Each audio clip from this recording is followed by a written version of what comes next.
Hi partner, golden tip 7. Nitya, Satya, Mithya were partners sharing profit in the ratio of 5:3:2. Mithya tied. மித்தியாங்கிறது last partner, அப்போ அவருக்குரியது 2/10. October 1 அப்போது 6 month profit கண்டுபிடிக்கணும்னா இது தேவைப்படும். இப்போ இதில் என்ன சொல்கிறாங்க பாரு, கடைசியாக பாரு, the amount of payable interest credited to Mithya's executor on 31st March 25.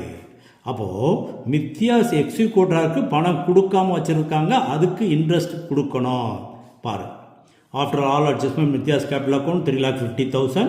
The agreement between firm and the Mithya's executor was 50,000 paid immediately. Okay, balance 3 lakhs இருக்குது. And the balance in 3 annual installment. அப்போது அவர் expired ஆகிறது October 1, 24. 3 installment. அப்போ October 1, 25 first installment கொடுக்கணும். Interest எவ்வளோன்னு கேட்குறாங்க, கணக்க பாரு.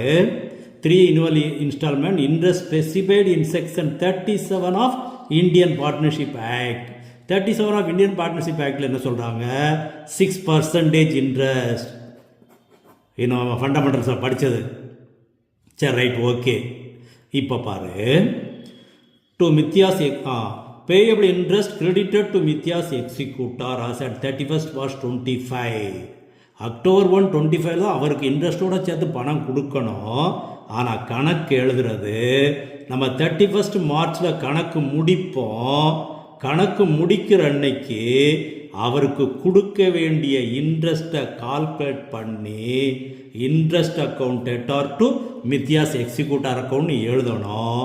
அப்போ எத்தனை மாதத்துக்கு அவருக்கு கொடுக்க வேண்டியது 3 lakh, 6 மாதம் பெண்டிங் இருக்குது, 6% இன்ட்ரெஸ்ட்டு. அப்போ இதுதான் கணக்கு. That is 9,000 interest payable to Mithya's executor. அதுக்கு entry interest account debtor to Mithya's executor account. இதை பே பண்ணுறது October 1 பே பண்ணுவோம். அப்போ தெளிவாக பார்த்துக்கோ. கோல்டன் பாயிண்ட் 9 இதை டிஸ்கஸ் பண்ணியிருக்கோம்.